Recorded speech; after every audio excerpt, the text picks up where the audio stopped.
7月7号，王女士发现客厅的风管机突然不制冷了。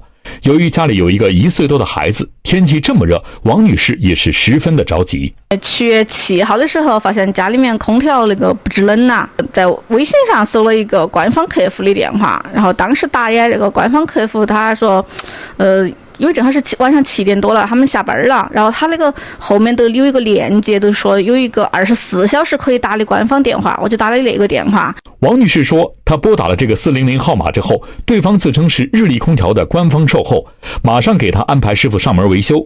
7月8号早上，2名身穿制服的男子来到王女士家，对方也自称是空调的售后人员。来了2个人，然后来了过后，他们都直接有个师傅就从我们出去外头检修那个空调外机了，就去看去了。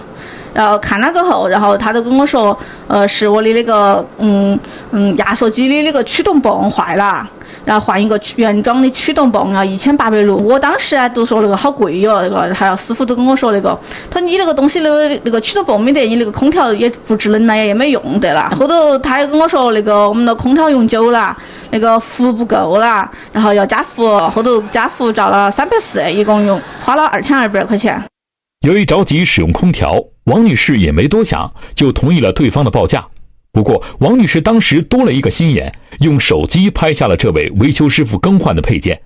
第二天，王女士在网上搜索，发现这个配件只是一个电容器，价格还不到100元。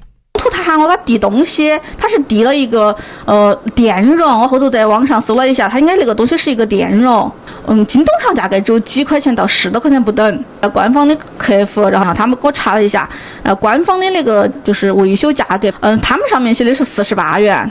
直到这个时候，王女士才意识到自己中招了。随后，王女士再次拨打这个400电话，却无人接听。为了进一步核实情况，记者拨打那位上门维修师傅的电话。你们公司叫啥子名字嘛？我看你那个收据高头也没公司的章的。我们是那个外头每套我把那种接单抢单那种，我不晓得公司名字哦。那个费用是不是收得太贵的？它空调驱动器着了吧，外机的。